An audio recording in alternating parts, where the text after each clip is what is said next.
In a world where power is a shield for corruption and abuse, today's trial is a blazing indictment of a system that has long trampled on justice. Prepare to feel the fire of outrage as we expose the shocking abuse of power that has scarred our communities, leaving truth and accountability in tatters. This isn't just another courtroom drama. It's a battle cry against a broken order that dares to hide behind its badge, and it's time for every silenced voice to be heard.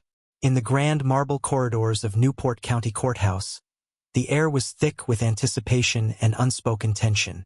Morning light filtered through towering stained-glass windows, casting vibrant hues upon the polished floors and quiet faces of those gathered. This was not to be an ordinary day in court. It was the prelude to a showdown that would shatter long-held assumptions and expose hidden truths. At the center of this charged atmosphere sat Nia Carter, a poised black woman whose calm demeanor belied the storm that raged within her. Clad in a perfectly tailored midnight blue suit that spoke of both authority and grace, she exuded a quiet determination that immediately set her apart. Her eyes, deep and unwavering, seemed to capture every nuance of the unfolding drama, even as murmurs of anticipation swirled around her. Nia was here not only as a defendant accused of obstructing a police operation but as a symbol of resilience. A woman who, unbeknownst to many, carried the weight of a secret that could topple a corrupt system. Across the courtroom, two officers of the Newport Police Department, Officer Collins and Officer Davenport, sat at the prosecution's table. Their presence was a study in overconfidence and arrogance. Officer Collins, a broad-shouldered man in his early 50s, wore a self-satisfied smile that betrayed his certainty of victory. His partner, Officer Davenport, though younger, mirrored the same condescension in his eyes. The two exchanged knowing glances and whispered remarks, as if their very uniforms could intimidate any witness or defendant daring enough to challenge their authority. The courtroom itself was a portrait of restrained grandeur. Judge Olivia Ramirez, adorned in a stately black robe, presided with a firm yet fair demeanor. Her presence, marked by a pair of delicate spectacles and a gaze that penetrated even the most guarded of expressions, lent the proceedings an air of solemnity and order. Around her, court employees moved briskly, setting up microphones and adjusting seats, while reporters and curious onlookers filled every available space, eager to catch even the slightest hint of controversy. For those in attendance, the day carried an undercurrent of uncertainty. Rumors had swirled through Newport that this trial was different from the routine cases that usually passed through these hallowed halls. Whispers spoke of a narrative far removed from the simple tale of a civilian interfering with law enforcement. Instead, there was talk of injustice, systemic bias, and an impending revelation that could change the public's perception of authority. Among the observers, a palpable mix of skepticism and hope filled the room, as if everyone sensed that a pivotal moment was about to be born. Nia Carter's entrance had been nothing short of magnetic. As she walked down the polished steps to the defendant's table, there was an almost imperceptible shift in the energy of the room. Her posture was impeccable, her movements deliberate and measured, a stark contrast to the casual swagger of her accusers. With her dark eyes fixed forward and her hands folded in quiet confidence, she offered nothing more than a slight, enigmatic smile when met with the sneers and condescension of the officers. Seated beside Nia was her defense counsel, Marcus Reed, a seasoned attorney with a reputation for relentless pursuit of truth and justice. Marcus, whose silvering hair and time-worn features testified to decades of legal battles, exuded a quiet intensity. His mere presence provided a sense of security not just for Nia, but for all those who believed in the cause of fairness and accountability. His eyes, ever observant, scanned the room, noting every subtle gesture, every hint of bias that might influence the jury's perception. The stage was set against a backdrop of an institution that prided itself on law and order, yet was riddled with the fissures of prejudice and unchecked power. In the hushed moments before the trial's commencement, Nia's thoughts raced through memories of past injustices, a history of discrimination, of witnessing the suffering of her community at the hands of those meant to protect them. These recollections, though painful, had steeled her resolve. Today was not merely about clearing her name. It was about challenging a system that had long marginalized voices like hers. As the clock ticked steadily on the ancient wall, every heartbeat in the courtroom seemed to sync with its relentless rhythm. The gallery, packed to capacity, was a mosaic of emotions. Some faces wore expressions of empathy, reflecting the shared pain of communities oppressed by systemic injustice. Others bore the hardened masks of cynicism, hardened by years of watching promises crumble under the weight of bureaucratic indifference. Yet there was also a tangible sense of anticipation, a collective recognition that the forthcoming proceedings could herald change. Outside the imposing doors of the courthouse, the city of Newport stirred with its own blend of hope and apprehension. Locals, having followed the developments through relentless media coverage, lined the sidewalks, their voices a soft hum of conversation and speculation. For many, the trial was more than a legal proceeding. It was a public reckoning, a moment when the scales of justice might finally balance, if only for a fleeting instant, in favor of those who had been silenced for too long. Inside the courtroom, as the judge's gavel finally signaled the start of the session, a hush fell over the assembly. Every eye turned to Nia Carter, whose calm presence seemed almost defiant in the face of the hostility arrayed against her. The tension was not merely physical. It was deeply emotional, interwoven with the collective hopes of a community yearning for accountability. In that moment, Nia was not just a defendant fighting for her own exoneration. She was a beacon of possibility, a living testament to the idea that courage and truth could indeed challenge the entrenched powers of a flawed system. The prosecution's opening remarks, delivered by a sharp-tongued assistant district attorney, painted Nia as an instigator, a disruptive force in a routine operation. The language was clinical, almost detached, yet the insinuations were laced with prejudice. The officers, leaning back in their chairs with barely concealed smugness, seemed to revel in the narrative that positioned them as the rightful arbiters of order and discipline. Their body language, filled with subtle sneers and dismissive gestures, spoke volumes of their overconfidence. It was as if they were convinced that their authority was unassailable, that the truth of the day would conform to their narrative without question. But as the courtroom drama unfolded, a quiet countercurrent began to emerge. Marcus Reed, through his measured yet pointed questions during cross-examination, hinted at inconsistencies and raised questions about the veracity of the evidence. His words, laced with empathy and a burning sense of justice, resonated with those in the gallery who had long harbored doubts about the integrity of the Newport Police Department. Every query, every subtle challenge to the prosecution's narrative, was a small step toward dismantling a system that had for too long been shielded from accountability. Yet, despite the fierce verbal exchanges and the mounting tension, there was an undeniable undercurrent of emotion that pulsed beneath the surface.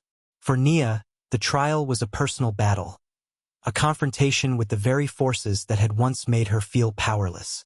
In the quiet moments between testimonies, as she exchanged brief but meaningful glances with Marcus, her inner strength shone through. It was the strength born of a lifetime of struggle, of having faced injustice head-on and emerged with an unyielding belief in the possibility of change. The courthouse, usually a symbol of impersonal justice, had transformed into a crucible of raw human emotion. Every whispered comment, every exchanged look between members of the public, added to the rich tapestry of a moment poised on the edge of transformation. In that charged space, the familiar lines between right and wrong, authority and oppression, began to blur, setting the stage for revelations that promised to upend the status quo. And so, as the proceedings continued, the story of Nia Carter and the trial of a lifetime was only beginning to unfold.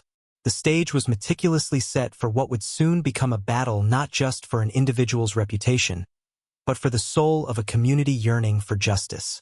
In the quiet strength of Nia's resolve and the determined gaze of Marcus Reed, there lay the hope of a better future. A future where every voice, no matter how long silenced, would finally be heard. What do you think fuels Nia's unwavering resolve in the face of such overwhelming adversity? As the courtroom settled into a fragile equilibrium after the opening statements, the air grew denser with expectation. Judge Olivia Ramirez's measured tone brought order back to the room. "We shall now proceed with the presentation of evidence and witness testimonies," she announced, her voice firm and resonant. Every attendee leaned in, sensing that the true heart of the trial was about to be revealed.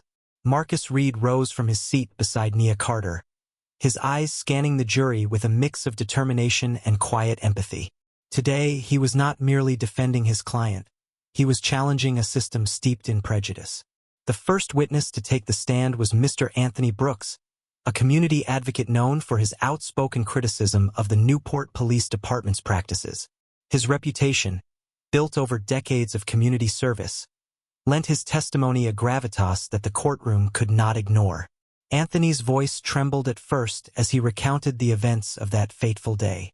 "I was on my way to the community center when I noticed a commotion near the corner of Maple and 3rd, he began.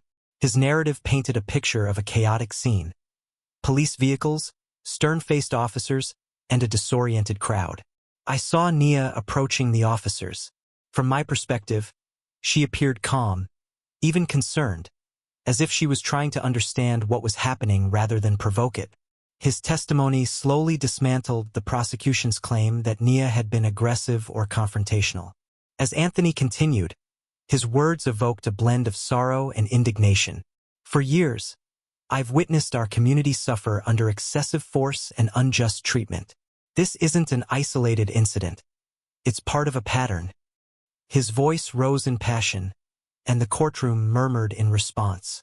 The jury, some nodding in silent agreement, seemed deeply affected by his account of a community caught in the crossfire of systemic injustice. Next, the defense called Ms. Felicia Grant, a local schoolteacher who had long been a respected figure in Newport's marginalized neighborhoods.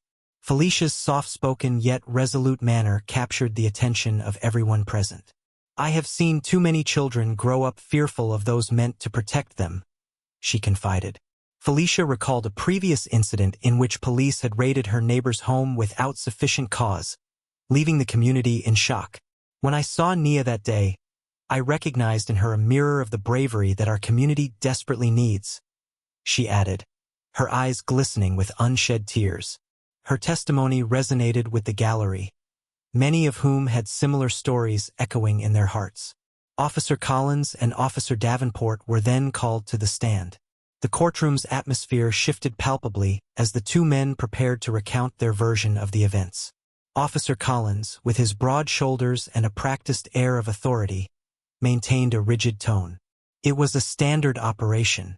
We had received reports of suspicious activity and acted accordingly." His words, though measured, carried an undercurrent of defensiveness. Officer Davenport's testimony, however, revealed subtle cracks in their narrative. When questioned by Marcus Reed about the timing and nature of Nia's movements, Davenport's eyes darted nervously. "There was a moment. It happened so quickly," he stuttered, as if the memory of that encounter was both elusive and disturbing. Marcus's cross-examination was relentless. He pressed Davenport on inconsistencies. The missing footage from body cameras, the conflicting accounts from other officers present, and the peculiar silence from the department's internal records. "Can you explain why both body cameras inexplicably failed at the exact moment of your interaction with Ms. Carter?" Marcus inquired, his tone gentle yet insistent. Davenport's attempt to attribute the malfunction to technical issues faltered under the weight of Marcus's probing questions. "We have maintenance logs," Davenport began, but his answer was cut short by a sudden exchange of wary glances between the officers. The jury's interest was visibly piqued by this discrepancy, and whispers of doubt began to ripple through the room. The prosecution's case, once seemingly airtight, started to wobble under the weight of these revelations. Marcus then introduced evidence that further undermined the officers' claims. A series of emails and internal memos from the Newport Police Department. These documents revealed a disturbing pattern. Numerous complaints about unprofessional behavior and biased actions had been consistently brushed aside. The evidence pointed not only to isolated incidents but to a systemic failure in oversight and accountability. As Marcus meticulously presented the documents, the gallery absorbed each detail with a mix of shock and resolve. The files were a testament to a long-standing culture of impunity that had haunted Newport for years. A pivotal moment came when the defense played a grainy surveillance video captured by a nearby store's security camera. The footage, though low in resolution, showed Nia Carter calmly approaching the officers, engaging in what appeared to be a measured conversation rather than a violent altercation. The silence on the screen was deafening. It contradicted the narrative of aggressive obstruction and painted a starkly different picture of that day's events. The courtroom fell silent as the video played. Even Judge Ramirez's eyes narrowed in scrutiny, the evidence demanding acknowledgement. The tension in the room escalated when Marcus called yet another witness, Mr. Samuel Ortiz, a former police officer who had since resigned due to moral objections. Samuel's testimony was delivered in a husky, impassioned tone. "I've seen firsthand how the pressure to conform to a certain narrative can corrupt the truth," he confessed. Samuel recounted similar incidents of overreach and the internal culture of silence that plagued the department. "There's a code, a silence among officers that protects the wrongdoers," he stated, his words reverberating with painful honesty. His admission sent a ripple through the courtroom, as even some of the more skeptical jurors leaned forward, absorbing the gravity of his revelations. Throughout the day, emotions ran high.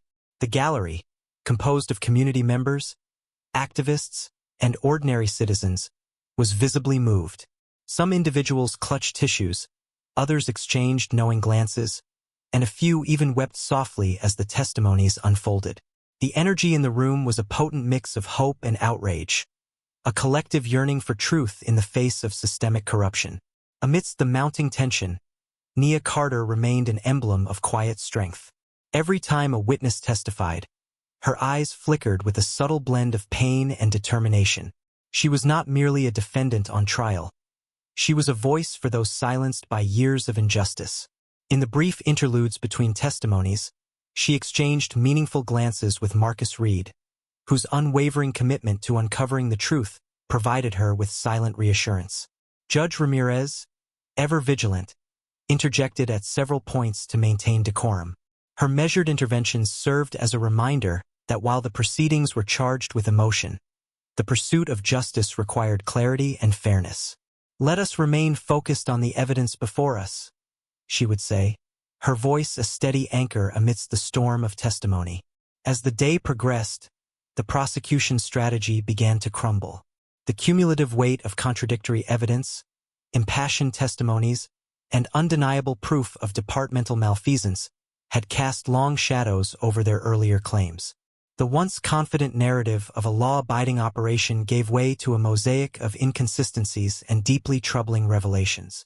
For every assertion made by Officer Collins and Officer Davenport, there was a counterpoint in the form of eyewitness accounts, security footage, and internal documents that painted a different reality, one where a community's trust in its protectors had been systematically eroded. Marcus Reed's closing remarks for the day resonated with both conviction and empathy. "This trial is not merely about whether Ms. Carter obstructed a police operation. It is about exposing the undercurrents of bias and systemic abuse that have for far too long been hidden behind the badge of authority," he declared. His words struck a chord with the jury and everyone present, challenging them to look beyond the surface and confront the truth. Today, we have seen evidence that speaks not just to an isolated incident, but to a pattern that demands accountability and change. As the court adjourned for a brief recess, the tension in the courtroom was palpable. People murmured in hushed tones, discussing the implications of the day's revelations. Outside, the city of Newport buzzed with speculation and renewed hope. Community leaders and activists gathered in small clusters, their conversations charged with the possibility of a turning point in the fight against systemic injustice. In the quiet moments before the recess ended, Nia Carter found herself reflecting on the day's events. The weight of the testimonies, the gravity of the evidence, and the collective voice of a community in search of justice filled her with a profound sense of responsibility. She knew that the trial was far from over, and that the coming days would be crucial in determining not only her fate, but the future of police accountability in Newport. As the courtroom prepared to resume, the atmosphere was one of cautious optimism intertwined with lingering tension. The evidence had begun to shift the scales, and even as the prosecution regrouped, the cracks in their narrative were becoming ever more apparent. The battle for truth and justice was intensifying, and every person in the courtroom was now part of a larger story. A story of resilience, of confronting injustice head-on, and of a community united in the hope of reform. How do you think the mounting evidence and testimonies will shape the final verdict, and what changes do you hope to see in the system as a result? As the trial resumed after a brief recess, the atmosphere in the courtroom was charged with an intensity that felt almost palpable. The evidence presented and the candid testimonies had already begun to erode the prosecution's once unassailable narrative. Whispers rippled through the gallery, and the expressions on jurors' faces betrayed a growing mix of doubt and anticipation. Amidst this charged environment, a new chapter was about to unfold, one that would forever alter the course of the proceedings. Judge Olivia Ramirez called the court to order, her gaze sweeping over the assembled crowd as she prepared to guide the session into its next phase. "We will now hear from the defense's final witness," she announced, her tone measured but with an unmistakable undercurrent of expectation.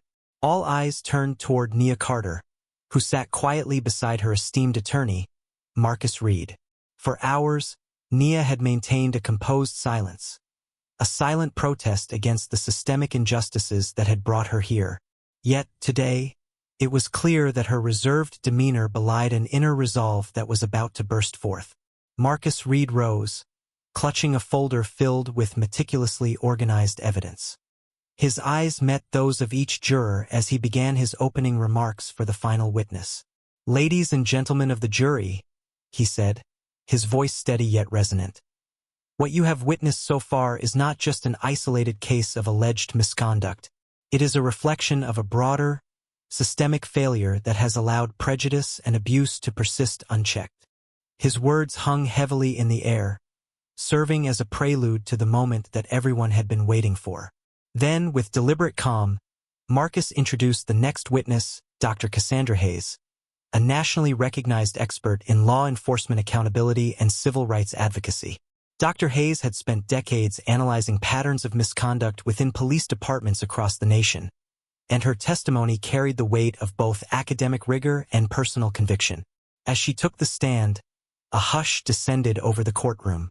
With a measured pace, Dr. Hayes began recounting her extensive research and observations, drawing direct parallels between the internal memos Marcus had previously presented and the broader culture of impunity that had taken root in many law enforcement agencies. Her voice, at once authoritative and deeply empathetic, painted a picture of a system fraught with entrenched biases. "When patterns of misconduct are systematically ignored," she explained, "it is not merely a failure of policy, it is a betrayal of public trust." Dr. Hayes's testimony was punctuated by carefully chosen examples, and as she spoke, the gallery absorbed each word with rapt attention. Her words seemed to amplify the collective yearning for change that had been building all day. Yet even as Dr. Hayes concluded her testimony, a stirring in the back of the courtroom began to intensify, a quiet murmur of anticipation that hinted at an even greater revelation. Marcus Reed paused, his gaze shifting toward Nia. With a slight nod, he signaled that it was time for the final and most pivotal moment of the trial. The courtroom fell into an expectant silence. Marcus's voice took on an even more deliberate cadence as he began. "For too long, our community has been led to believe that the ordinary is incapable of challenging the extraordinary. Today, however, we bring forth a truth that will not only clear Ms. Carter's name, but will redefine our understanding of authority and accountability." A murmur of curiosity rippled through the room, and even Judge Ramirez's eyes narrowed in focused concentration. Then, in a moment that seemed to stretch out into eternity, Nia Carter stood. Slowly, deliberately, she walked to the witness stand. Every step was laden with both the weight of her personal history and the hopes of countless others who had suffered in silence. The courtroom was transfixed. No one had anticipated that the quiet defendant would now become the epicenter of an earth-shaking revelation. Taking a deep breath, Nia addressed the court in a calm, resonant voice that cut through the tension like a clarion call.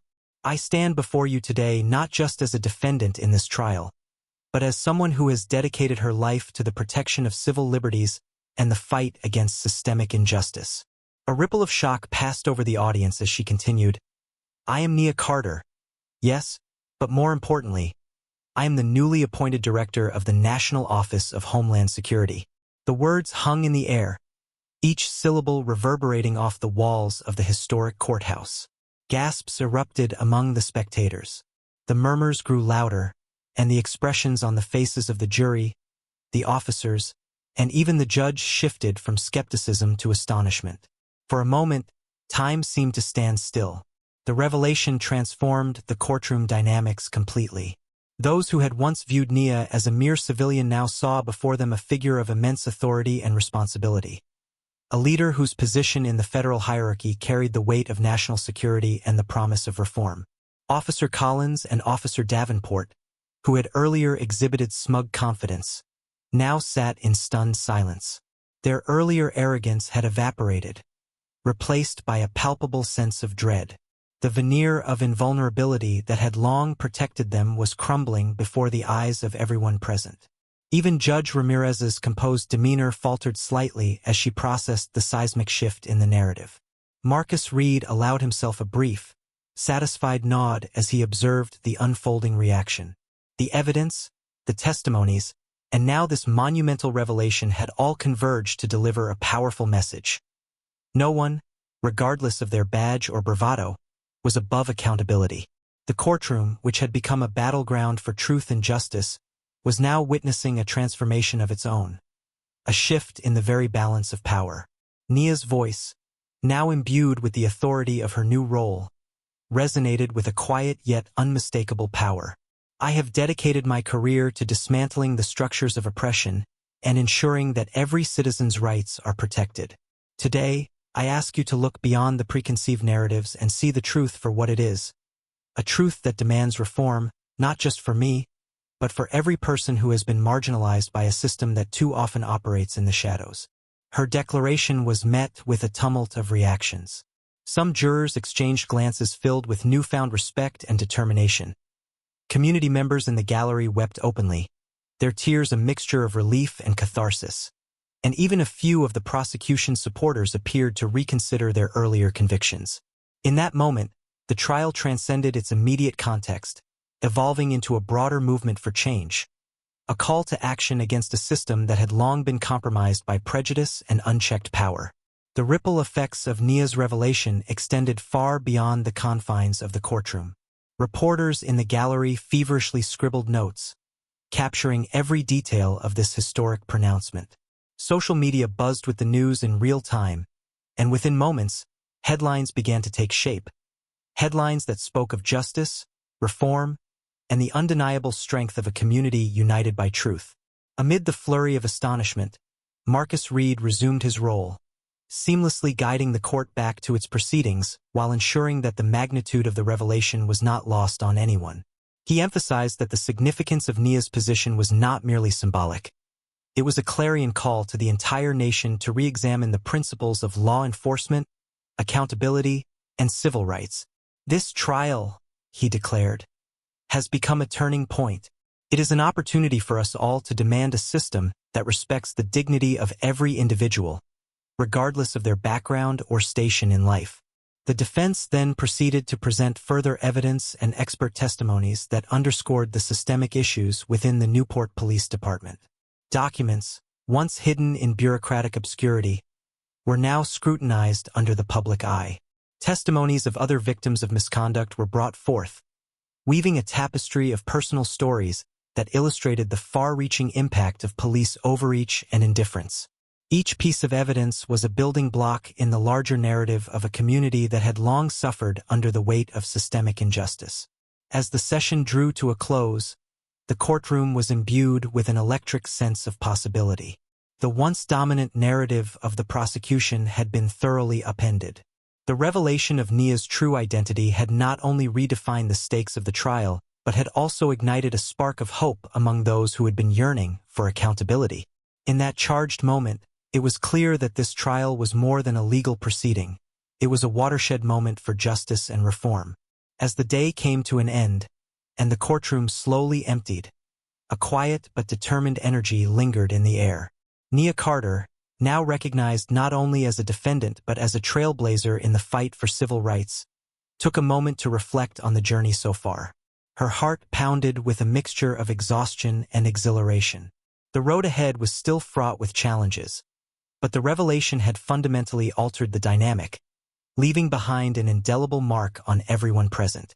Outside the courthouse, the city of Newport was abuzz with renewed hope and anticipation. People gathered in small groups, discussing the momentous turn of events with animated voices and tearful eyes. The community felt empowered. Finally, the truth had come to light, and with it, the promise of a future where justice was not a privilege reserved for the few, but a right guaranteed to all. How do you think Nia's revelation will influence public opinion and prompt systemic changes in law enforcement practices? The final day of the trial dawned with a crisp clarity that seemed to promise transformation. As the courthouse doors swung open that morning, a hushed anticipation filled the corridors, echoing the sentiment of a city bracing for change. The courtroom, once a battleground of conflicting narratives, now stood as an arena where truth was poised to claim victory over injustice. Judge Olivia Ramirez, her expression resolute and dignified, called the court to order with the solemnity of a ritual. "We shall now proceed to the final arguments and the reading of the verdict," she declared. The weight of her words was palpable. For hours, the courtroom had been a microcosm of a larger societal struggle, a contest not only of legal arguments but of values and collective memory. Now, as the final moments approached, every individual present felt that the scales of justice were finally tipping toward accountability. Marcus Reed rose one last time, his voice steady and impassioned as he delivered his closing statement. "Today, you have witnessed the painful truth. A system built on unchecked power and bias can no longer shield those who abuse it." Ms. Carter's testimony, coupled with undeniable evidence, has laid bare the corruption that has plagued the Newport Police Department for far too long. This is more than a trial, it is a call for national reformation. His words resonated not just within the courtroom, but in the hearts of every community member who had followed the proceedings with hope and trepidation. As Marcus concluded, the courtroom fell into a heavy silence. Every eye was fixed on Judge Ramirez, who retreated into a contemplative pause before announcing, "The jury has reached a verdict." For what felt like an eternity, time itself slowed as the foreman stepped forward, holding a sealed envelope that held the fate of not only the accused officers, but also the integrity of the entire law enforcement system in Newport. In a moment that seemed to encapsulate the collective breath of the nation, the verdict was read aloud. Officer Collins and Officer Davenport were found guilty on multiple counts, including abuse of power, misconduct, and violations of civil rights. The courtroom erupted into a complex mix of emotions: relief, jubilation, and even tears of catharsis. For many, this verdict was not merely about punishing two individuals. It was a symbolic reckoning with a legacy of systemic injustice. The officers, who had once carried an air of invincibility, now sat in stunned silence. Their faces, once marked by smug assurance, were now etched with regret and disbelief. In that moment, their authority had crumbled, replaced by the piercing reality of accountability. As the gavel pounded, sealing their fate, the courtroom buzzed with the promise of a new beginning. Outside, the city of Newport transformed into a living canvas of change.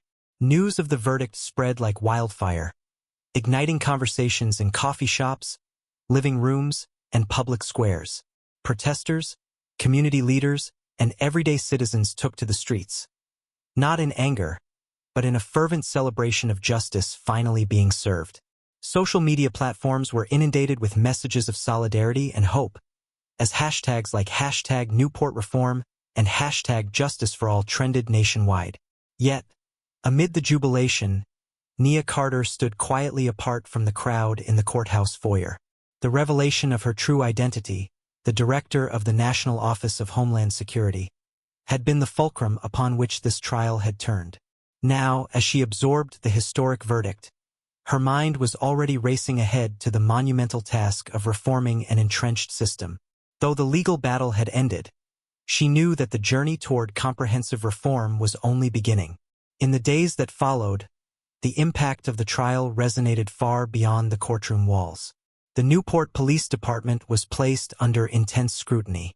A federal oversight committee was swiftly convened to investigate not only the misconduct of Officer Collins and Officer Davenport, but also to unravel the broader network of corruption and systemic bias that had allowed such behavior to persist for so long. High-ranking officials were compelled to step down, and new policies were drafted with an eye toward transparency, accountability, and community engagement. Community forums, town hall meetings, and public discussions emerged as vital platforms for dialogue. Activists, previously marginalized voices, found themselves at the forefront of a movement demanding sweeping reforms.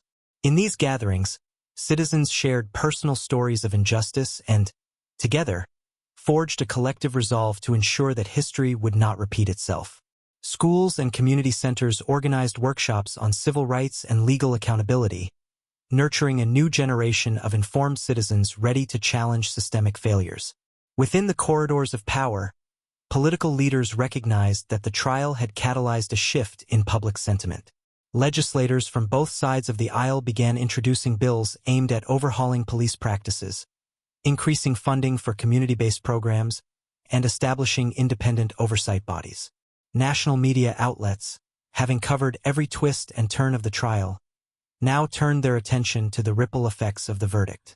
Interviews with Nia Carter, conducted with both admiration and cautious optimism, became emblematic of a broader struggle for justice that transcended local boundaries.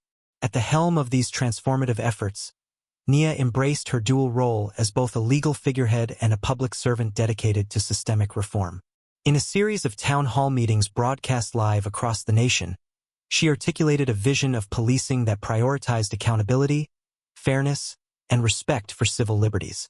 "This verdict is not an end, but a beginning," she proclaimed to a rapt audience. "We must now work together to rebuild trust that has been fractured by years of neglect and abuse. It is our duty to ensure that every citizen, regardless of race or background, feels protected and respected." Her speeches, marked by an eloquence that merged personal experience with a forward-looking vision, inspired countless individuals. Community organizers and legal experts collaborated on proposals to create local oversight committees, reform police training programs, and enhance the role of technology in safeguarding transparency. These initiatives, though ambitious, were infused with the same spirit of resilience that had carried Nia through the harrowing days of the trial. In a particularly poignant moment, Nia visited a community center in one of Newport's historically marginalized neighborhoods. There, children painted murals that depicted not only the struggle for justice, but also the promise of a brighter future. The images, vivid portraits of hope, unity, and resilience, served as a powerful reminder that change was both possible and inevitable. In that space, surrounded by the voices and dreams of those who had long been silenced, Nia felt an overwhelming sense of purpose. It was a reaffirmation that every step taken toward reform was a step toward healing the wounds of a fractured society. Even as legal proceedings and policy debates continued in the halls of government, the personal toll of the trial remained evident. The families of those affected by the systemic abuses, both the victims of misconduct and the officers now facing the consequences of their actions, grappled with the complex interplay of guilt, shame, and the hope for redemption. Community support networks emerged to help individuals navigate these emotional landscapes, emphasizing that justice was not solely about punishment, but also about healing and reconciliation. In the weeks following the verdict, a commemorative ceremony was held at the Newport County Courthouse. Community leaders, legal experts, and civil rights activists gathered to honor the progress made and to pledge continued vigilance against future injustices. The ceremony was marked by moments of silence, heartfelt speeches, and a shared commitment to uphold the values that had carried the trial from controversy to historic reformation. Amidst the applause and tearful acknowledgments, one message resonated above all: the power of collective action and the enduring strength of truth.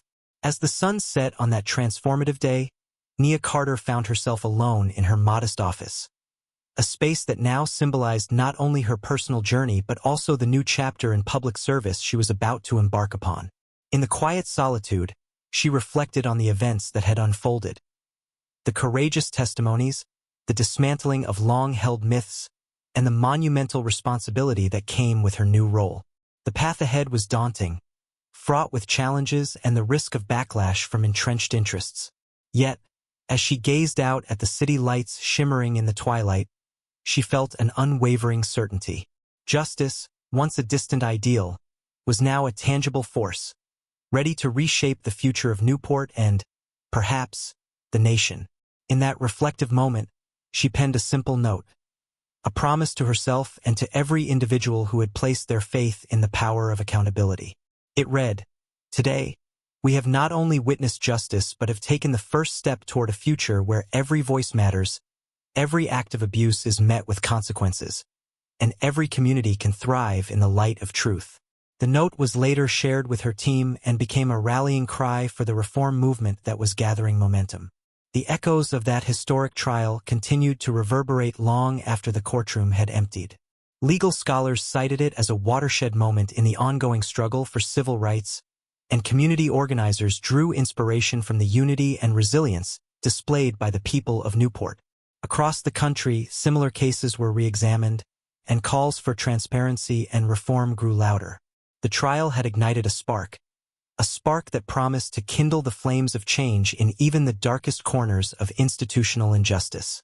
In light of the sweeping reforms and heartfelt journeys shared in Newport, what do you believe is the most important change needed in your community's approach to justice and accountability? In the end, this journey has shown us that truth and justice are more than mere ideals. They are the heartbeat of our collective hope. Every step we take toward accountability and reform lights a spark of change that resonates far beyond the courtroom.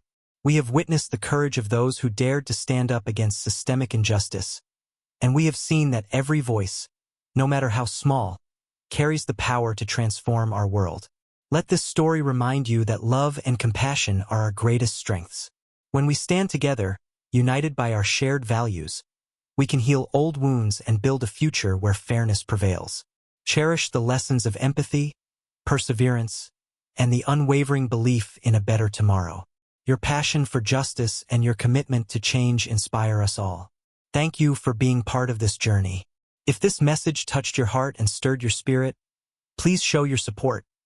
Like, share, and most importantly, subscribe to our channel. Together, we can continue to spread hope, ignite change, and celebrate the power of truth and love. Subscribe now and join our community of changemakers.